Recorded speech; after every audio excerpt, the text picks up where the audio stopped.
They call it the crossroads of the Americas.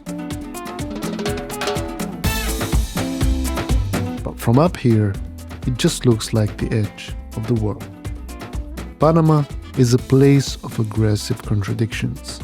You have a skyline that rivals Miami, standing in the shadow of a colonial past that is still fighting to stay standing. It's messy, it is loud, it's constantly evolving in a lot of ways. It reminds me of the market, specifically the volatile, high-stakes world of biotech. I came here to track down a voice that has been a compass for me and thousands of others navigating that volatility. Jonathan Faison, founder of ROTY community on Sikinapa. He's not on Wall Street. He's here, living the digital nomad reality that most people only dream about on Instagram. He's built a life on his own terms, funded by discipline and insight. To really understand a man, you have to see where he goes to find his peace. For Jonathan, Sunday begins here. I come from a different tradition. My prayers look different, but you don't need to share the same creed to feel the frequency of a room like this. There is a warmth here, a genuine welcome that transcends language or doctrine.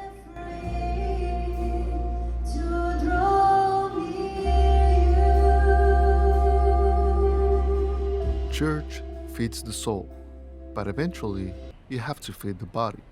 We walked a few blocks over to the American Trade Hotel. Looking at it now, you see the polish, the luxury. But like everything else in Casco, this place has a memory. For years, this wasn't a hotel. It was a ruin, a shell occupied by street gangs reclaimed by the jungle and the squatters. It took a massive vision to look at that wreckage and see this, which makes it the perfect backdrop to finally sit down, hit record, and talk shop. We'll wait for that bells to stop. Yeah, I guess because it's Sunday, it's really packed. Normally, like, I'll be the only person here. Wow. Yeah. Like, there'll be people in the restaurant, but never in this area. So maybe a little too far. Sure. Is that better? Yes. We'll do some outtakes and bloopers. Yes. Shoot. Oh man. Let's hope this stops. What's up? Let's hope this stops soon. Oh yeah. I'm sure it will. Ah. Did you already finish your juice or whatever? Yeah. I asked for coffee. I normally drink like 6-7 coffees a day. Oh Maybe I wow. should stop. Yeah. My sweet spot's like 2 in the morning and then 1 in the afternoon. Yeah. The morning, Moonlight Therapeutics news came out. The readout. I was like so shocked. I was shocked about the results, but I knew that I remember you were excited about that one. Yeah. There was more downside than upside because it was already Price for perfection. So I had like 7 coffees that day because I had a lot of work to do. And late at night, I could feel like palpitations on my skull. Sure. And I was like, holy shit, maybe This is not a good, yeah. maybe I should slow it down. So yeah. Yeah, you gotta listen to your body. So now Oh, I try to stop coffee after 3 p.m. So right it's 4 at for 3 me, p.m. yeah. But I was in Cusco where Machu Picchu is. And so my divorce happened right close to Christmas. So I took a month in Cusco to kind of get my head right. And I remember in this hostel type thing I was living in, 2 girls arrived from Argentina, and they kept calling me Yankee because their perception is all Americans are better than you, that we're cold, and so that's kind of how they treated me the first couple of days, like Yankee. And then one day they were really sick because the altitude in Cusco was pretty high. Wow. So I went out and got like a $2 chicken soup, for me. And I was thinking, okay, they're probably not doing well. So I got an extra soup for them. Like for you or me, that's not a big deal. Yeah. But for them, when I arrived and I brought the soup to them, their eyes and the next thing I know, when they were better, they were taking me to like these bars and having Fernet, which is like and now if I go to Buenos Aires, I have a place to stay with my friends. And that kind of was one of those things that opened my eyes, like, oh, if you take that first step, you'll keep meeting people. Like when I was in the Salina co-work in Mexico, I was telling you about, you walk from the common kitchen to the co-work, and let's say you see 5 people on the way there, and all 5 of them, you just say something simple like, hey, how's your morning going? Maybe 3 or 4 out of them will grunt at you and be like, and they won't respond, and that's fine, people are busy. But it'll be 1 or 2 out of 5 that will start having a conversation. And the next thing you know, maybe you go out later and grab some dinner with new friends. But what blew my mind is for you or me saying, how's your morning going is not a big deal.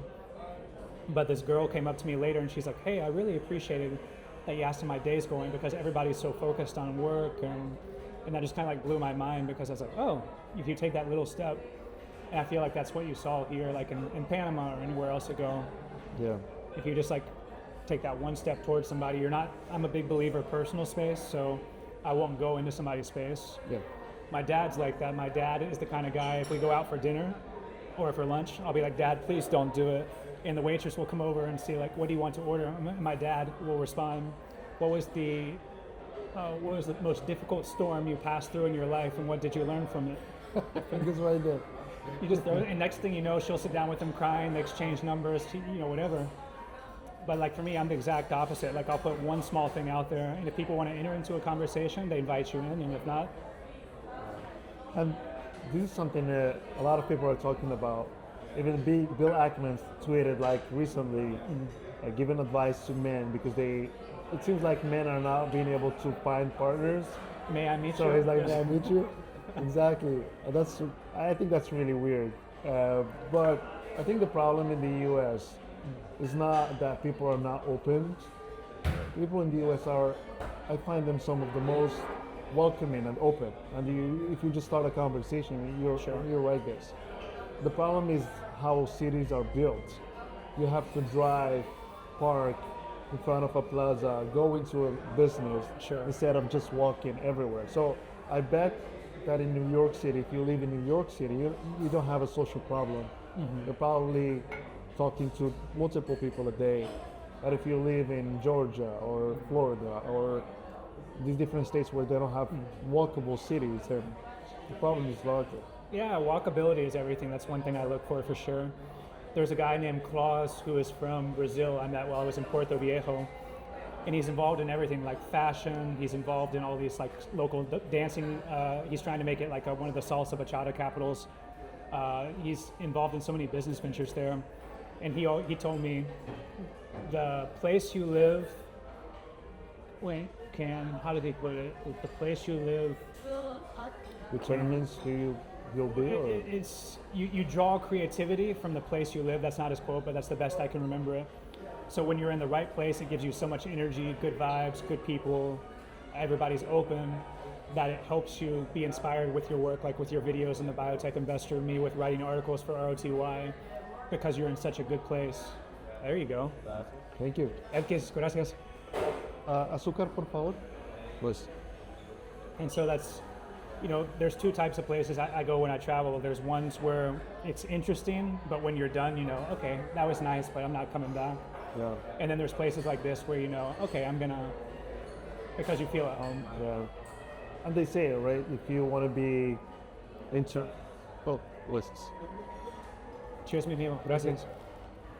They say that if you want to be a movie star, the right place to be, at least for decades, was LA. Mm-hmm. The right place to be if you want to be in finance is New York, Boston maybe, but mostly also New York. The Bay Area too, California. The Bay Area. So a good question would be, like they say that if you want to play the game, you have to be in the room. Sure. But you are not, right? You're like miles, thousands of miles away. Yeah. So is that an obstacle for you, or does that wall or being far away helps you with the noise? So that's a good question. I think being further removed to an extent is an advantage because you're able to remove the emotion from it. Like one of my favorite, I feel like I've met a lot of really good traders and investors. And one of my friends, Steve, I met him in Starbucks in Atlanta, and he trades penny stocks. And what's interesting is he's a pilot, and he only opens his laptop like twice a week. And it's for him, it's like shooting fish in a barrel. He's really, really good at it.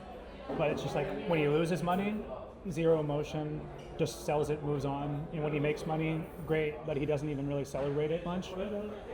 And I feel like from people like that, you learn keeping your emotions under control.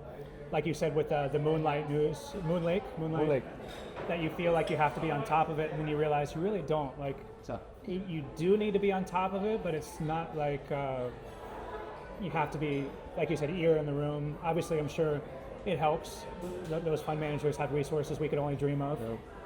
But maybe a competitive advantage we have in the ROTY community that you saw is we have doctors of various specialties, money managers, guys who are veteran traders, and so it's nice.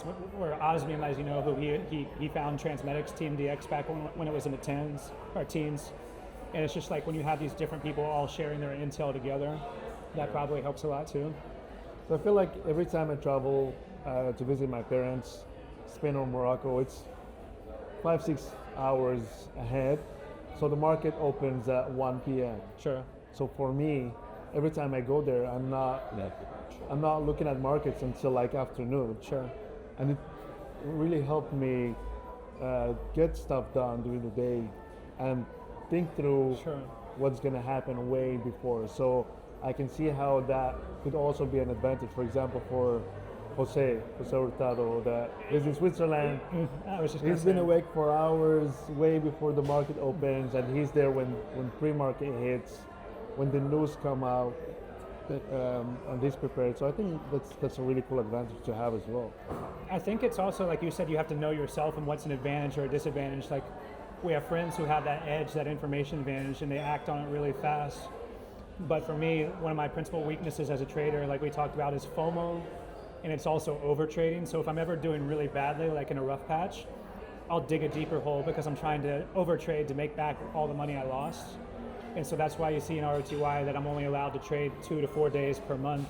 So the rest of the time I'm writing the rationale for potential buys or sells, those rough drafts. And I'm having to sit on them, whether weeks, months, or whatever. So when I finally do pull the trigger, there's not all that FOMO or emotion of any type. And so it's nice that the best trades, like Syndax that we own, it's now like a double for the portfolio. And it seems like thesis is strengthening. They have some ASH data coming up. But we found it at 9 and was stalking it for a long time. And so when you finally do enter it, you have all of your research, you're confident in it, you're not trying to rush in. And same thing happened with Nuvation Bio and UV. It's just kind of like you're following a company for so long, you have all of your research for so long, you've been writing that for days, weeks, months, quarters, so when you finally do enter it, you're like, okay, I know this one pretty well. Yeah, I agree with you. And one of my challenges, and I think I'm doing better this year, is over trading. Sure. I remember this March, I went to do my taxes, and I had to print all these broker transactions. There were like more than 40 pages of buys and sells, just to finalize at the end. Like at the end, the total was that I made $2,000. Hey, a win is a win. I was like, all this work for $2,000, but it's just over trading. Like, I try to take wins when I'm up 5-10%, take my losses. Well, that's another problem. I normally don't take my losses as quickly as I should, and I think I'm doing that better. So my goal for next year is going to be less trades and take my losses as soon as something doesn't add up.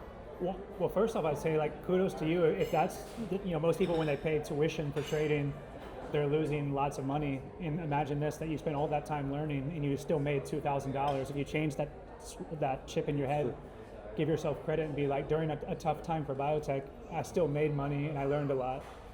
But like I always try to say, like, make each trade your best, like logical decisions, one trade at a time, whether I'm selling a loser and acknowledging to everybody I got it wrong, or whether I'm taking partial profits so I can sleep better at night. And those little decisions over time, they add up. but we break it down by just like this decision, quality over quantity. So I think that's a big thing too, is sometimes as traders we're way too hard on ourselves. I am. It's very cool, and I think that one of the things that I like the most about you and the community is that when someone new comes in, or even if someone has been there for some time and asks for a ticker, information about the ticker, you're not quickly jumping in to just fill the gap with the information. You're like, I'm not following that ticker, but this person is, and you accept that you don't know everything. Oh, sure. And you know the people that have been following the ticker for a long time. So that ability to know what your limits are, and at the same time having that other person at the community that can help, is what makes I think the community really strong. No, appreciate it. No, definitely, like, my sweet spot is following 10 to 15 names. So more than that, it's just too much for me. And I always say, like, I have to understand it well enough that I could explain the thesis to my 12-year-old nephew. And so people who invest in biotech on the whole are pretty intelligent, whether they're intelligent about the sector or just intelligent in general, because you have to have an inquisitive mind, you want to learn more. And so people can tell if you're BSing, like if you know what you're talking about or not. Like you said with your early videos, how hard that was. My early articles on Seeking Alpha, which I was just writing for free pretty much, like I look back at those and I had no understanding, right? And I had, the comments were brutal, like doctors and other people, whether they did it in a nice way or whether not, they'd be like, you have no idea what you're talking about. This is actually the competitive landscape, and they were right. But that's how you get better over time. But you have to be aware of your own ignorance. Like for me, I think there's that image, I used this before, of I forget what basketball movie it is, where the coach holds up a basketball and says to the players, this is all the knowledge of basketball, of the game. And then he takes a Sharpie and puts one small dot on it. He's like, this is what you know. And it's like, that's how I feel about biotech. Yeah, I mean, it's a very hard sector. I believe it's easier to invest in technology. It's easier to invest in energy, I believe, in other sectors. But sure. Biotech is brutal, because not only you have binary catalysts, but you really need to be specialized. Do you think that the only way to be successful in biotech is to be very specialized in an illness or in an area? For example, Adam May is a dermatologist, and he is really sure about his pick, which is nectar, and it makes sense because he understands deeply, how everything works around the skin. Do you think that's the only way to do it? Well, I'd also first say that having a background can also sometimes be a drawback. Like I ran into a guy who was a physician, I forget what specialty, but him and his doctor friends, this was in Cartagena, decided to form their own investing club. And it was like 3 years ago when I met him. And he said their first 2 years, they lost like 80% of their money. Oh, wow. And they're doctors, it's sure the knowledge helps, but it's also about finding what works for you. Like TDM Invest, who hopefully you'll get to do an interview with some point in chat. Hopefully. He's a vineyard owner, so he's all about margins, because he says the margins in wine are horrible. He's always like, why am I in this business? But anyway, that's why he loves biotech, is because the margins are. So he's looking for the black sheep of biotech, right, which are like out of favor commercial companies. And for him, it seems like that's shooting fish in a barrel. He's done pretty well for the last few years. And then you have different guys in chat. Each one has their specialty, what they go for. Jose Hurtado, who you were talking about, he goes after companies I'm not allowed to touch because of the binary risk. Like he's going, he had Apogee, he had RNA, which he had like 6 of his top positions this year got bought out. Yeah. But it's all companies that are like, they're not maybe first in class, but they're best in class potential. But remember, when something's best in class, but it's like the 4th or 5th drug out, the problem is there's a really high bar for safety. So if the data comes out and it's not good, you could lose a lot, like you saw with Moon Lake, you could lose a month. So I could never do that, but Jose's killing it. So I think all these different guys in chat, they all focus on something different, whether it's trading, swing trading, long term, whether it's a specific disease area like dermatology or whatever. You find what works for you, and you keep focusing just on that, keep refining, Yep. And so that's what people see with ROTY now. We've had like 3 good years in a row, but they don't see all the bad years before that. Like I was fortunate when I lived in Peru. I did a lot of clinical swing trading for binary catalysts, That helped pay for my condo there, the two businesses my ex-wife and I started. But then at some point during the bio bear market, that portfolio, which was up like 300, 400% at its top, it round tripped back to zero. Wow. And numbers don't lie in good times and bad. And I remember at that time I was like, okay, I was going to write a letter to a post to the ROTY community and tell them I was shutting the service down, because if I'm not adding value, then I'm just another guy writing articles. And that's where the transition came to doing mainly commercial stage and late stage biotech, is because the numbers were showing me in early stage biotech, I have zero edge, I have nothing to add. I'm not an Adam May, I'm not going to be the guy who gives you the next 10-bagger catalyst. Yeah. So you can't try to copy other people's styles, you have to find what works for you. And so now we're in Syndax, where we're looking at commercial momentum 2026, 2027 as RevoForge sales grow, as they move into the maintenance treatment, as Nictimbo, like in your video, you discussed that one pretty well. And so I always say my goal is to be boringly profitable. If we find these right companies where it's firing on all cylinders, the story, you're just holding it patiently. Like in Chatter on X, so many times people ask me after a quarter or after a new data readout, they're like, so what's your new trade plan, JF? Like they're expecting something really revolutionary. I'm like, holding patiently. Like I'm as boring as they come. And, I mean, if it works, why touch it? And instead of, sometimes with a service, you're trying to reach out and bring in as many people as you can, versus for me, it's like about adding value for the portfolio, and whoever decides to come, great. And if not, I'm not for everybody. Like there was a guy, when you cancel a service on Seeking Alpha, it asks you for a reason why. And there were guys recently who canceled where they were like, JF's not getting me actionable picks, or I'm no longer deriving value from his method of doing things, and that's perfectly good. It's not for everybody, you know? What really made me like go deeper is started going into stock tweets and see, oh, this stock went up 80% just today. Oh, this stock went 30% yesterday. I'm like, if I could know what's causing these moves, maybe I can position myself way before, which is, I think, how every biotech trader or investor starts, right? That's the beginning. That's the I think that draws a lot of people to the sector, is seeing these big moves, and they're like, oh, I want to be involved in that because I don't see other sectors having something go up 200% a day, or whatever. Yeah, and then I thought, like, after a couple of trades, I thought that I knew what I was doing, until I reached out and became part of the ROTY community. And then I was like, all right, I have no idea what I was doing, and I still think there's a lot to learn. Sure. But that's why I was telling you. I feel like I'm starting to get. I can see that. So, yeah. No, like your commentary, you can tell there's more and more understanding. Even your latest videos, when you're talking about even the risk factor section of your videos has gotten more detailed with what could go wrong, versus when we all get involved in biotech. At least me, I'm all focused on how much money can I make, and we don't think about as much like, and what's the worst case scenario here, Like I try to find situations now where it's heads, you make a lot of money, and tails, hopefully the loss is small to manageable, and those are really hard to find. But it's funny how the more time you're in biotech, you're looking at your downside cushion.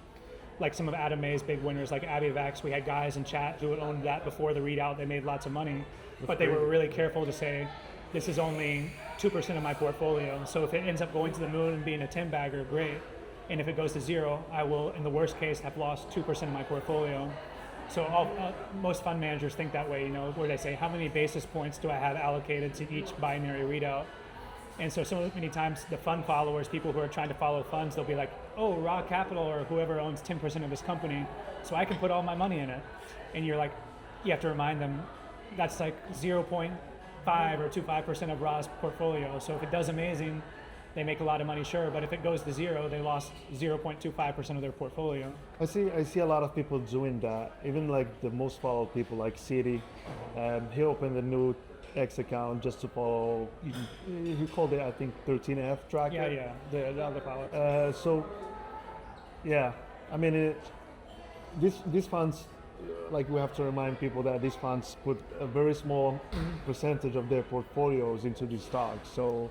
And the same caveat goes for X2 or Twitter, Bio-Twitter, and now X. It's very easy, whether in a message board or Stockfish or X, that we give too much credence to somebody who's maybe a doctor in a specific area and sharing all their ideas or their thoughts in a specific stock, and we're like, okay, this guy knows what he's talking about, so when I started investing, it was 2008, 6 months before the financial crisis. My life savings at the time was $5,000. and I put it in 5 different stocks, and I chose them all based on how cool the company name sounded or the ticker. I lost half of it. Then I took out a big loan, personal loan, and invested it all too. I invested my education money for getting a master's in one of the first companies. I forget if it was AEZS, it turned as in Paris, or one of those, but it was like a phase 3 readout where I convinced myself that it was going to go to the moon, whatever. And like you woke up with Moon Lake, I woke up with the news that one was down. And fortunately, I was lucky, it was only down like 50% versus a 90% loser. But still, to lose half of your education money, to lose half of a loan, whatever, it's just the absolute gut punch. Like, as Jose calls them, welcome to biotech moments. Like sometimes the worst thing that can happen to somebody is if they have big wins right off the bat in biotech, they start thinking everything's like that, and so I went through so many lows and highs, and mainly lows, those first 10 or whatever years, where I'm like, if I had been part of a community, whether it's, I say always find community wherever you can. Like on X, you can do it by finding the right people to follow and then muting those who are detracting from the conversations. But in our community, what I like is like when you're at lows, people will encourage you to get better. And when you're at highs, they'll pull you down a notch and be like, you're not all that. Like, especially right now where it's very easy for everybody drinking the Kool-Aid and everybody being like, we're the best, I'm the best, I feel like one of my past, everybody knows this, MOAs is I would have a hot streak, make lots of money, and then I would give all or most of it back to the market because it always went to my head. And I feel like that's the nice thing about our community is people, they do it to me, we do it to each other, pull each other down, be like, you're not all that. And so I think that's the biggest message we can put out there for biotech investors in a way right now is because we're all involved in a bull market. Be aware that the bull market's doing most of the work, it's not us. So we have to keep focusing on risk management, finding what works for you. Because the worst thing that can happen is making all that money and then give it back to the market. Exactly, and I mean, following 13F is important. I think gives you perspective on what the funds are doing, but don't take it as a sure thing because, for example, Duquesne bought Viking Therapeutics. Q2 went down, Q3 they closed out. So if you went all in on Viking Therapeutics because of Duquesne, you're in big trouble. So always keep a minimum. Keep your trades to a maximum in your portfolio. No, 100%. Like it was one of the fund managers who responded, every day in the morning, convert your portfolio to cash and then reallocate, like put it back, in your mind. Obviously you're not, but that way, instead of, pounding the table and drinking the Kool-Aid for our favorite companies we own, you wake up in the morning and you ask yourself, is this still the best place that I want my money? I think that was TDM Invest who said that too, where he asks himself that every day. And that's one of the best things we can do to stay grounded is ask ourselves, like, am I invested in the best places or is there something that needs to change? Yep. And also important is to take profits because one of my biggest trades is the one I never took profits on, which was Iovance. Iovance, that's right, I remember. So rode it from like $3.5, $4 a share all the way to 18. I told friends about the trade, so they bought it at 5, 6, 7. They sold at around 15, 16. Okay, so your friends made money, they're happy with you? But not me. I held it, thinking that, lung cancer data is gonna come in. I was fairly new to biotech. Now I understood that, it's not as easy. It's not gonna keep going up. Rarely you see that in biotech, unless it's commercial and it really works and it's easy to, like the logistics also have to favor it. Yeah. So. Well, there's so many things that go into, like we said, just because something is clinically successful doesn't mean it's going to be commercially successful. Exactly. And just because there's a phase 3 win doesn't mean the FDA is going to prove it. So that's something unique about the sector is clinical risk, regulatory risk, commercial risk. It's like, when is there ever not risk? So you have to realize, like, even when it's on the market, it could do everything right, and then a competitor readout comes out, and your company didn't do anything wrong, but maybe it still has a 50% haircut because the competitor data is better. Like, There's no other sector that's like that, where it's just like something can always happen. And something I learned recently is that patents have expirations, and some patents don't start when the FDA approves the drug, start way before. So if a trial had 7 years to run, maybe that patent run out of 7 years of life. and so they only have 13 years maybe or 12 years. Well, there's a lot of those It depends. companies, like you said, they have, let's say you and I start a biotech company, because I see this happen all the time, where they take a drug that was given up by Big Pharma or somebody else. Maybe a few companies tried to develop it and failed because they did it in oncology. And now a company says, hey, I'm going to try this in autoimmune disease, the same drug from 2000, that's gone through thousands of patients. So the good news is there's a huge safety database. They know that it's safe. But like you said, the composition of matter patent, maybe it ran out this year. So even if they get it approved and everything else, it's like, Gonna go generic. yeah, it's going to go generic, or maybe because of the orphan rule, it has 8 years or whatever. Like a Travere Therapeutics, which might have that FSGS approval, that helps. But one of the criteria for me, selection-wise, is I want as many factors in my favor as possible. I always say, as a guy who doesn't have a medical background, I need as much help as I can get. Of So course. having that composition of matter patent IP out to 2038, 2040, 2042, that makes me feel better. Like Journey Medical Derm, that we just bought a 10% portfolio weighting in, their Imrosi, their rosacea drug, the IP is out to 2038, and that was a key reason for me, is because that gives them enough time for that tail end of sales to really ramp up. Yeah. But that also means I miss out on a lot of companies too, where they still do really well. The IP ran out, or it supposedly runs out 2032, whatever, and Yep. can't get them all. And the good thing also about the community is it's not an echo chamber. Like, you really find people with different views Sure. about a ticker. And you can see that in the top 5 holdings. So there's a category or a subgroup where people go in and put their top 5 positions. And you rarely see ticker symbols like repeating Repeating, sure. themselves. And when they do, I look into them, because I'm like, if all of these people are looking into this ticker, that means something. And most of the time, it's a great company. So Well, that's what I love about the real-time trades channel too, is like, you remember that in RTY, I've tried so many different things that have failed. So people only see the finished product and they're like, this is amazing. But I tried Idea Lab, which was a spreadsheet Excel where each person in the community can pitch one idea and share their thoughts on it, and they are responsible for updating it. And there were some really big winners there, but there were a lot of losers, or a lot of people who would share intel and then they would kind of fall off the screen. And we tried like 3 different versions of it, and it never worked. It failed miserably. So many different channels I've tried have failed. So the channels that we do have now are the ones that prove themselves, like top 5 holdings for sharing your portfolio, real-time trades. Like you said, you can see Jose Hurtado or TDM Invest, they bought a new position in such and such. And it's nice that other members will come in and comment, here's what I think. I own it, I don't own it, I like it, I hate it, whatever. Like you said, it's not an echo chamber. Yeah. And so I think it was Osmium who said, for example, he's really good on the technical side because he's worked in medical devices for like 30 years. He hates the FDA because he's worked with them for so long. But he always keeps saying to me, I know the technical part, like how something works, but not the investment side. That's where I rely on you guys in chat. And that's what I really like, is he keeps saying it's a group opinion. Imagine 10 people with very critical minds all commenting on your top holding. That's how you arrive at the right decision. yeah, it's a very cool community, and you have many of very active people like Steven as well. Sure. Can't remember all the names now, and a lot of them want to stay anonymous, right? Because They do. either they hold jobs where they cannot be a public figure, Sure. or be publicly in a forum, right?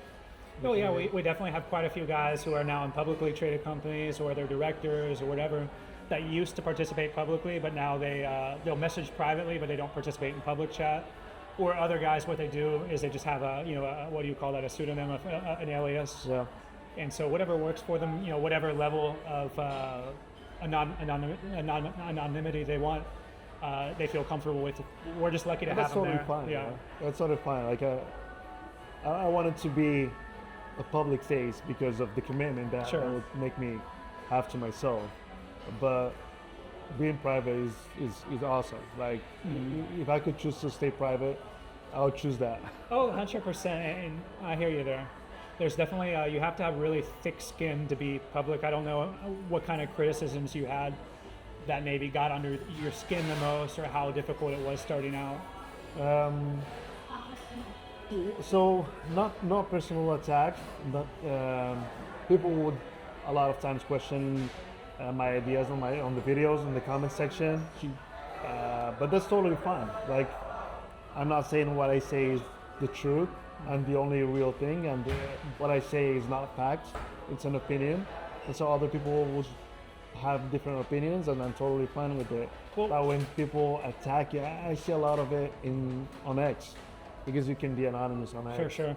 And so the anonymous people would attack the public ones, right? Like I see it a lot with the Adam May, Yeah. and he gets really. We were so worked lucky that he out. keeps posting because people attack Yeah. him like crazy. Like he Adam, must be a keep glutton posting, please. Yeah, we appreciate you, buddy. we know what it's like to fight the good fight, man. Yeah, it's not fun. So I can feel his anger sometimes. Sure, like it's. Yeah, there's so many examples of it, but yeah, I definitely get you there. Yeah. Just walk around.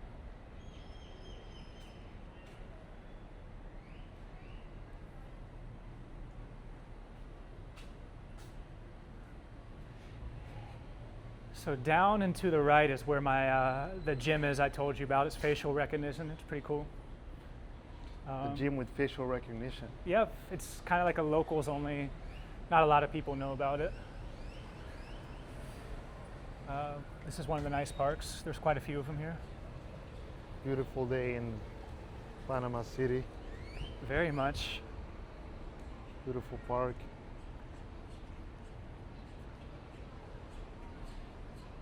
There's like two main streets. There's like A and B, and they both go down to the very end to the ocean. And you can see some of the older buildings down that way.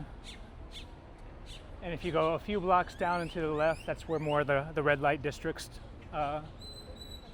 start. During the day, they're fine, but at night, you be more careful there.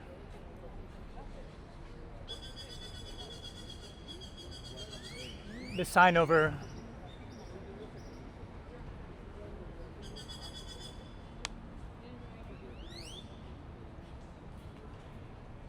So you can see you have the contrast of all of these amazing hotels and new things.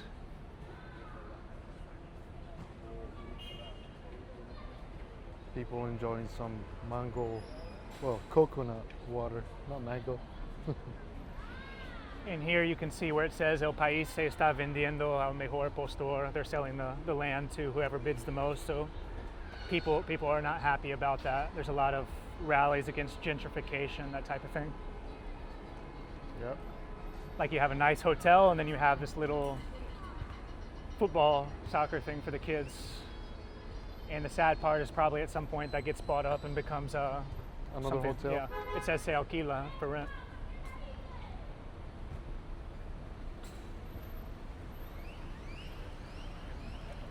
I've been in Panama 3 times. Never came to the Casco Viejo, which is the Yeah. old city town. Well, it's funny, like, I think they said 10 or whatever years ago, this was actually like all run down and pretty dangerous or whatever, and then they revitalized it. And same thing happened in Cartagena and Cartagena and Gethsemane neighborhood. It was like the most dangerous place to be, and then they fixed it up, and now it's the hip place, you know? So a lot of money comes in and invests. Beautiful streets.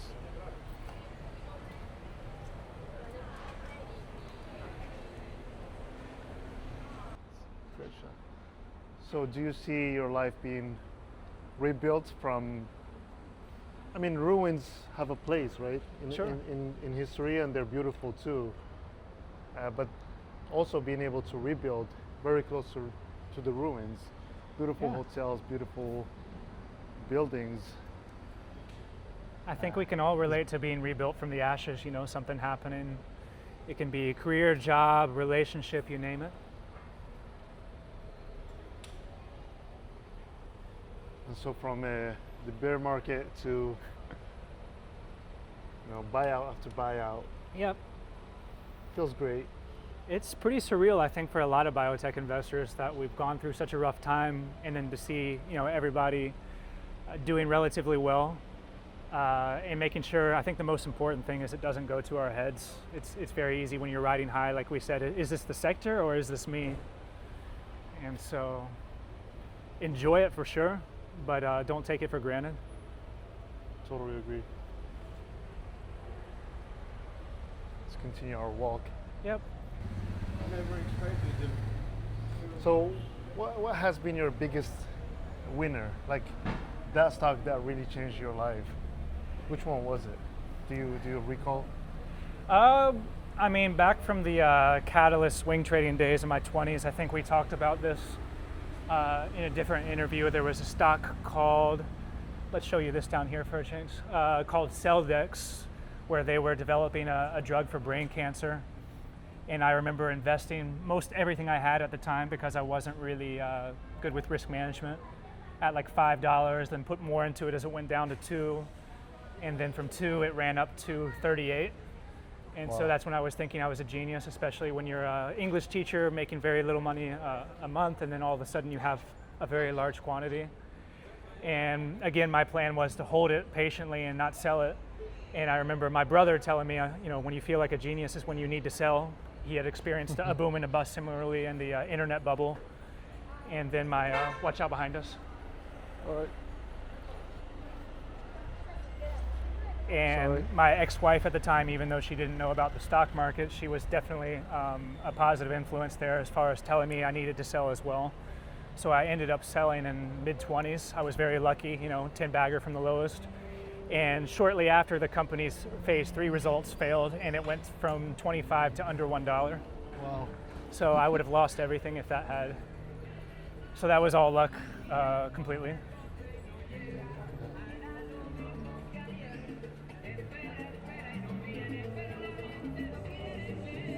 ¡Qué lindo! Mire para ahí una cosa bonita.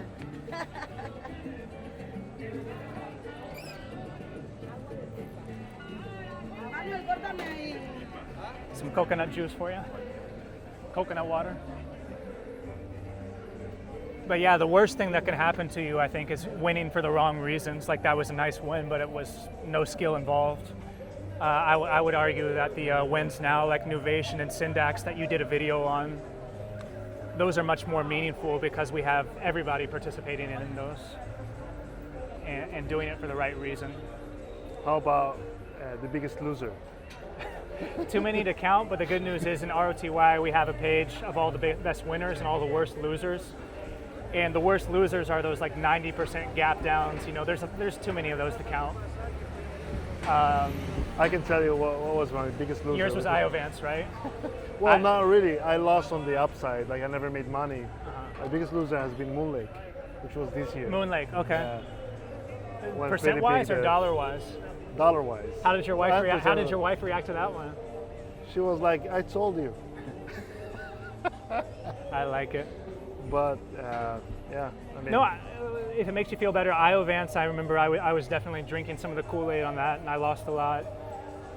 Hooky Pa Pharma, Hook from a few years back, I definitely was cheerleading along with management. El Nacional, right there on the side, is a local restaurant, and what's nice is it's very low to medium priced. Everybody I've taken there has loved it, and it's very different than all these super high priced restaurants around here. It's all very, very local, down to earth atmosphere. beautiful park. Yep.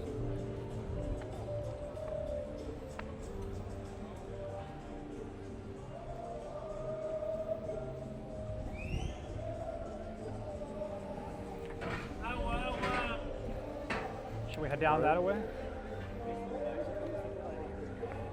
Trying to. If you're feeling your cocktail layer, that hidden speakeasy might be where we take you.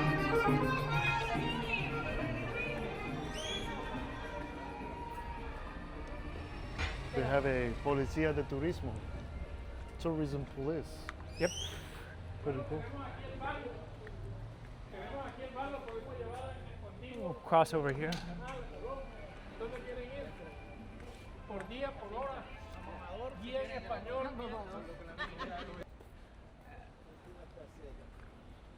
Pretty cool view.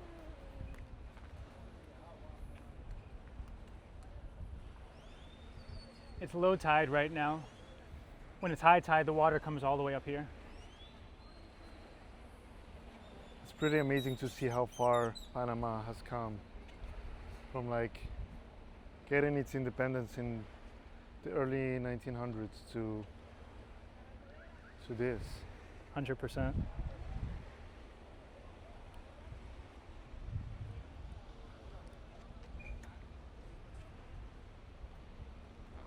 Beautiful.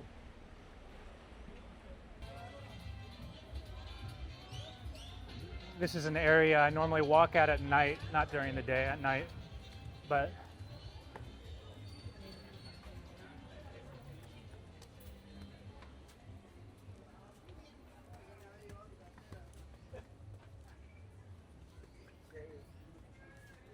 I feel like no matter where I am, I like doing night walks after dinner, and you get to see all the locals and feel part of something.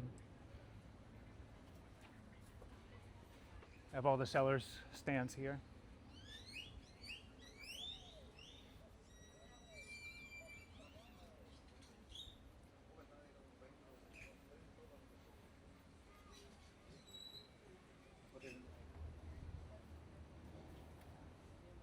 So, Jonathan, you quoted Howard Marks, I believe, when you said that your main strategy now is moving from clinical to commercial, and the main thing for you is holding to good commercial companies. Oh. Is that because you see more risk in clinical, or? It's late stage clinical and commercial companies are for me. The early stage stuff, I always say numbers don't lie in good times and bad. And if you look at my success rate, win rate, whatever you call it, in either preclinical or early stage biotech, it's just so poor that you realize it's not a good use of time or resources. Like, as much as we're in biotech for intellectual curiosity, we love health, science, helping patients. If you're not making money constantly, then what's the point of it otherwise? You have to know if you're in something because it's a hobby, which is fine if you do it just because you enjoy it.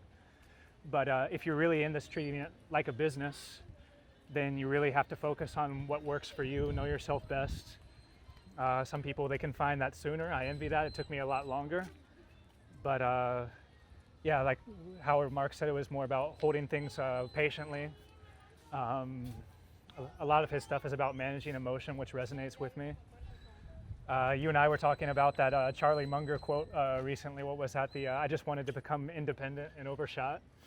And so I feel like you and I were talking about, like, there's a lot of people that want the millionaire lifestyle, or they want to be millionaires, but what they really want is the lifestyle, and people don't realize when they see all the photos and the videos, this view, they don't realize I'm staying in a hostel for like, $500 a month, or throwing food in the rest of the cost, and it's like $2,000 a month. It's a lot cheaper than being in the States. And I may not be money rich, but freedom rich is nice. Absolutely. I think everyone is looking for that financial freedom, but they don't realize it costs much less than they think. Of course, not living in the U.S. or the rich or the most expensive cities in the country, being financially free in New York City probably costs a lot more than here in Panama. And I believe Panama City is really nice. Would you move here? Like, if you were to choose one country or one city where to move in and just stay? It's a hard question, but it is. Like Medellin and Cartagena, those feel like second homes for me. I love Panama, Puerto Viejo in Costa Rica. I think the misconception is some of these places, even though they're more expensive on paper, you can still find, like in Puerto Viejo, for example, you'll look at the Airbnbs and say, oh, wow, those are expensive. But if there's a what's up list of local owners and they're sharing all of their local apartments and houses with other locals, and you can find prices there that are like $400, $500 for the month for your own place. So I think it's just a matter of finding, wherever you go, you find a way to make it work. Down here, you'll like it. It looks really cool at night with the lights, but it'll still look cool now. Is it okay to walk around here at night? Yeah. Both here and Costa Rica are kind of the places that I felt the safest here. I always say there's two categories for me of places. My sister in the States wants to visit me, so I always say there's places where I would let her come. Like here would be fine, Costa Rica would be fine. And there's other places where I would prefer family, friends do not visit, so. Yeah, so definitely visit Panama. Here we have a quinceañera. Well, taking pictures. I think I always say for Americans, if they're trying to go to Latin America for the first time, start with places that have training wheels, you know, that it's a little bit safer. So start with Costa Rica, maybe Panama, we'll go over that way. Mexico, parts of Mexico. You can see this. Pretty cool place.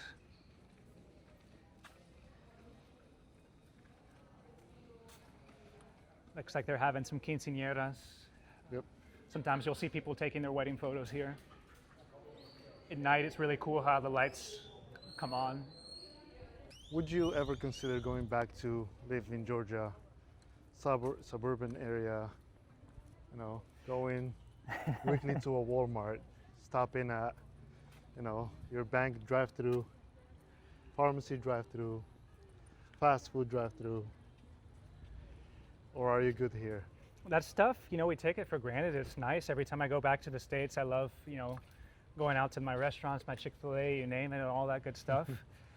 But as much as I joke around that I am a homebody, and I am, maybe this 3-4 years of traveling has ruined me in a way that I've gotten so used to it that it would be hard to imagine going back to it. This is pretty cool here.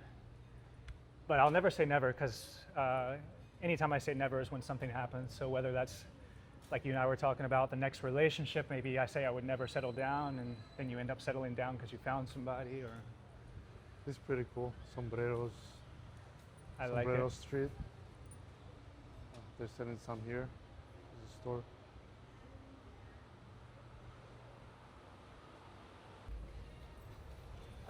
So is there a specific dish that you really enjoy here in Panama? There's that restaurant El Nacional I told you about, which I like. I forget what specific dishes, but there's one of my favorite soups there. Sorry about that. Yeah. Tamales, etc. But it's just everything they have there is locals. Like they have locals eating there. It's one of the few restaurants on these streets that's not just full of tourists. It's like when I was in Costa Rica, you have these local sodas. They call them sodas, which are restaurants. And it's interesting because there'll be a tourist restaurant right next to it that costs 3 times as much. You know, it's a $50 meal. And then you'll have a local soda right next to it, which is even more tasty, even better, and it's a third of the price.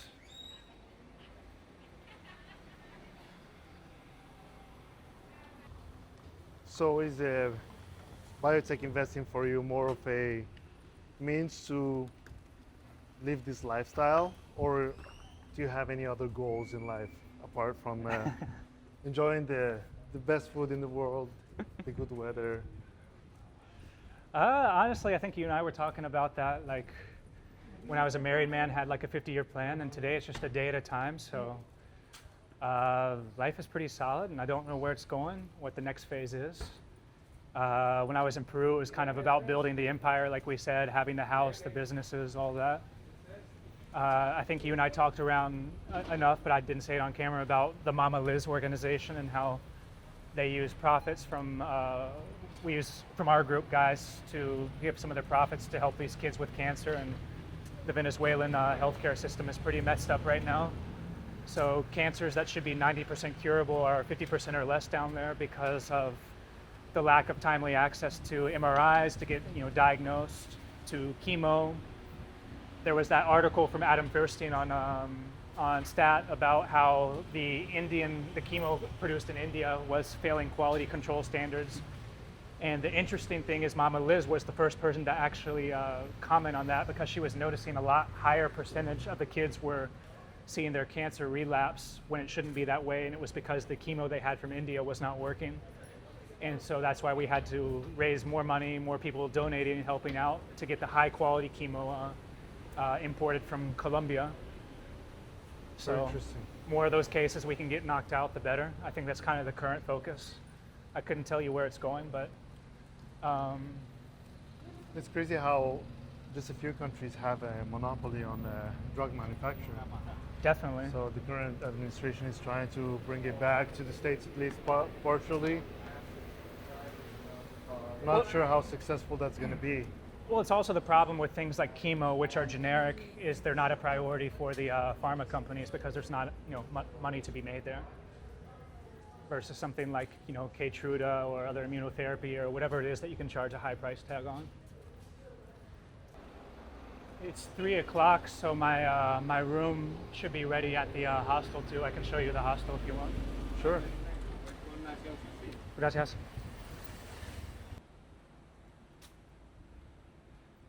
This whole wall here is pretty cool. How it explains like the local fight against fascism, etc.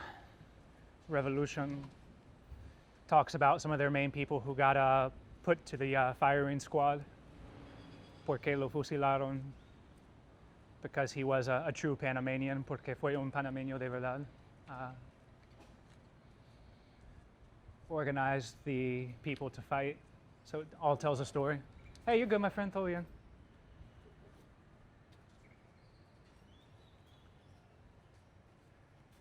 So we're about to enter one of the older areas that hasn't been all beautified up. So what's cool is you can see like a really new building and then right next to it, a rundown place that's still used at night for, illicit activities, drugs, whatever.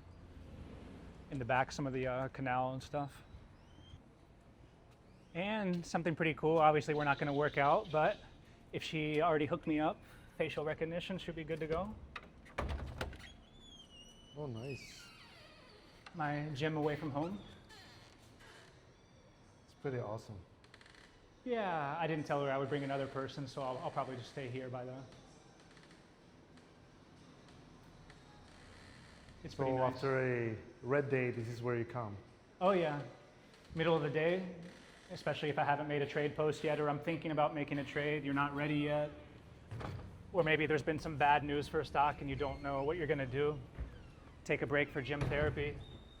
Pretty awesome.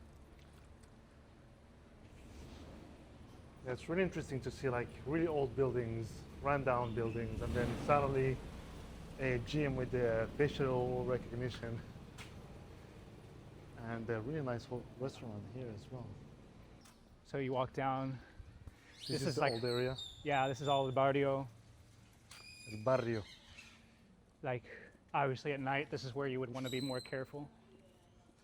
So yeah, just avoid this area at night. Yeah. Even on this next street, if it's how I remember, you'll have like a really nice, restaurant, and then right next to it, one of these houses with the local families.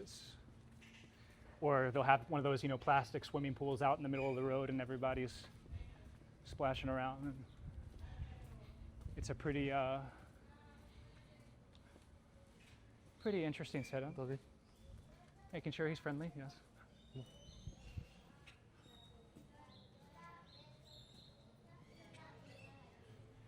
See what I mean? You have the old here, and then right next to it you have Allá La Vida, which is a really nice restaurant.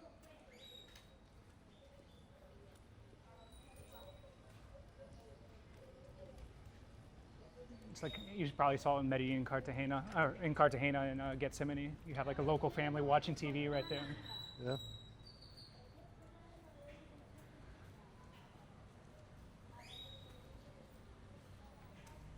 Watch your step here, Simpu.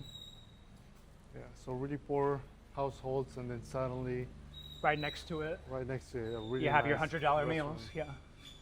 Allá La Vida. It's definitely a good example of some things that are right and are wrong with the world, and the fact, the income disparity.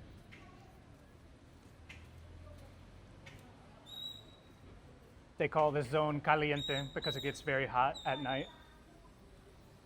An area to avoid, definitely. Or you hear, it happens in some of the neighborhoods in Medellin or here, as you're walking through, you'll hear people whistle, and that's to let them know that you're in here.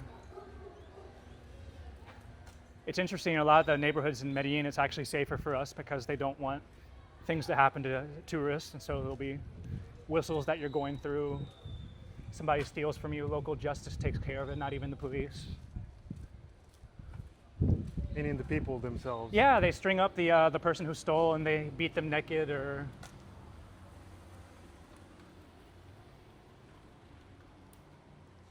Yeah, it's really amazing to see it is just a short walk from Yeah. where we were.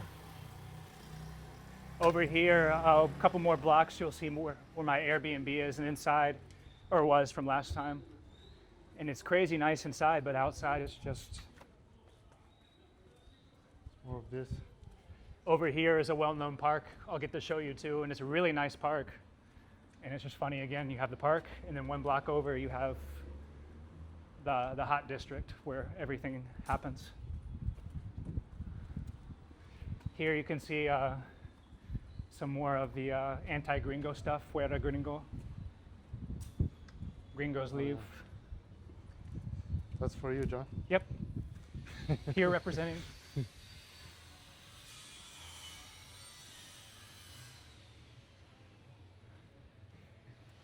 We'll curl around here and then go to my hostel. I'll show you.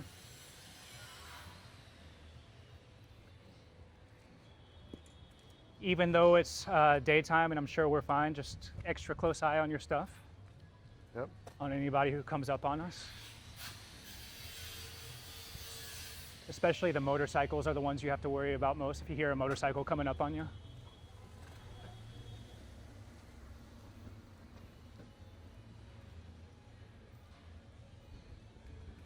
You can see again. Yep. Really run down. Ninguna vida, no life can be long, but a life can be wide and deep. Pretty deep meaning there. More very colorful streets, colorful places down that way too.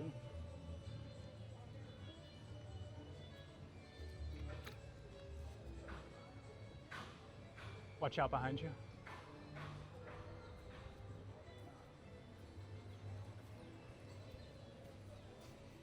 And again, colorful.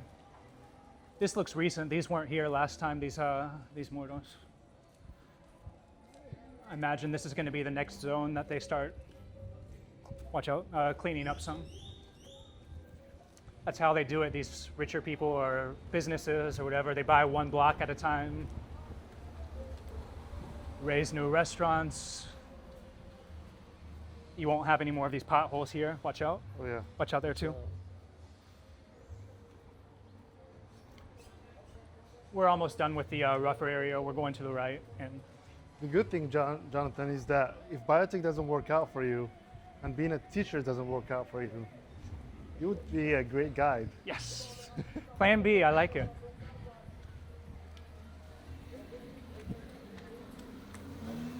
Everybody needs a good Plan B.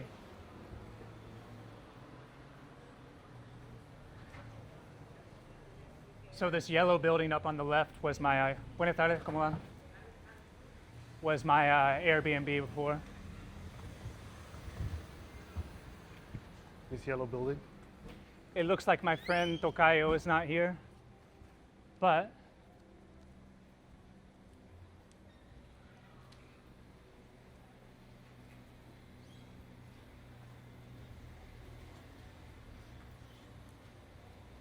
that's okay. I wasn't expecting him to be either though. But he and two other guys, they live right here in this little mechanic's garage. And I think the three of them pool their money together to pay their rent. And it's pretty interesting because they're all three immigrants from other countries, but they refer to themselves as family because they help pay the room together and work together and depend on each other. I mean, living in areas like this, across different countries, different cities, really gives you a different perspective in life, right? Yeah. There is because of being more aware of how financially lucky we are in the US. Oh, 100%. Security-wise, stability of government, even though things are really going to the extremes a little bit in the US, it's still a really good place to live in. Oh, 100%. We can cross here. But still, this has a charm Oh, it does. that the US, fails to get because of construction laws, because of different things, right? Oh, 100%.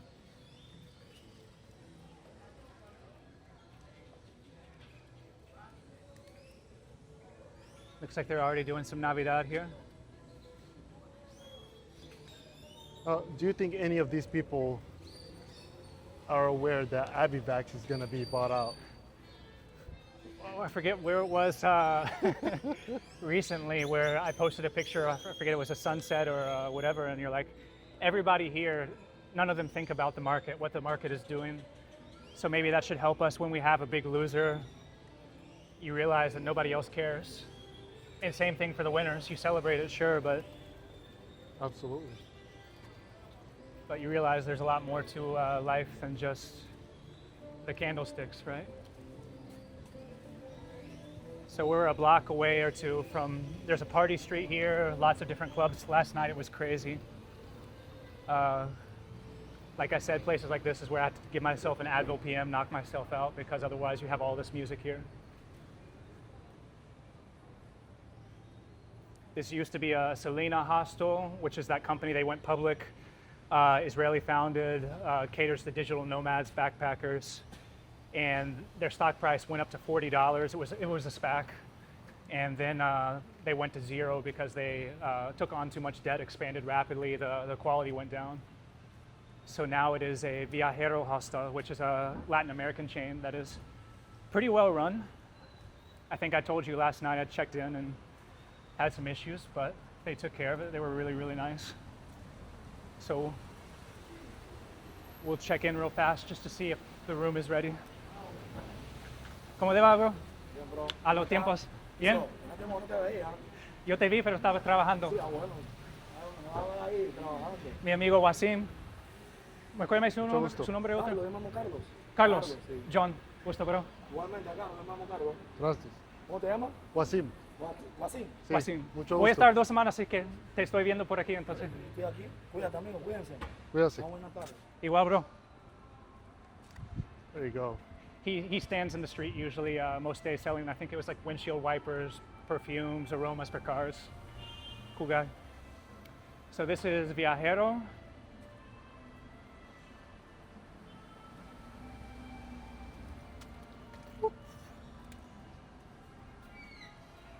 Mi bro, ¿cómo vas? ¿Qué tal la cosa?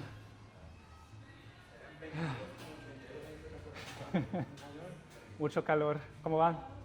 How you doing? I'm glad to hear it. ¿Descansaste o no? Okay, que siempre te veo aquí. ¿Puedo subir el 200 o todavía? ¿Listo? No. No, apuro, regreso más tarde, todo bien, solo quería saber. Él y yo vamos caminando por ahí y regreso en unas horas. Listo, my friends, thank you. Thank you. So really nice hotel. Really The nice people hostels. here, the service here, the way they treated me that night, like I arrived, imagine I was completely tired. They changed the room. They got one ready for me like in the last 2 minutes because nothing was ready. Like they saved my life last night because otherwise we would not be having this interview today. I was so tired last night. I can bet. Kudos to the team, they're amazing. All right. Muchas gracias. Gracias. So this was part of the hostel originally when it was Selena, and now they've converted it just to clubs and restaurants. Alma Libre. So it might be closed now. I wanted to go up to the top.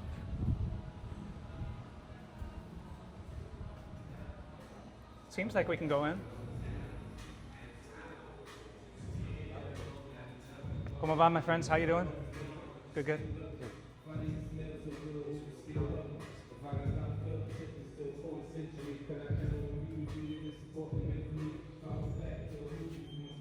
So this is Part of the same building. This was the check-in of the hostel before, but now it's the, this other restaurant, etc. You have rooms, the community kitchen where you meet people while you're cooking. They got a cinema, more rooms, and then the top floor I like is where you have the rooftop swimming pool and rooftop bar, tacos.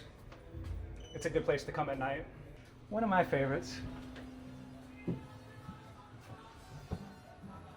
I met a lot of really cool people up here.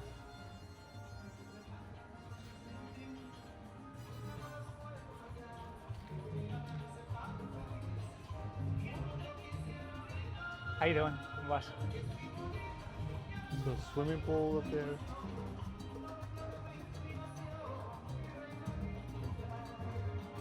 You got your skyline there.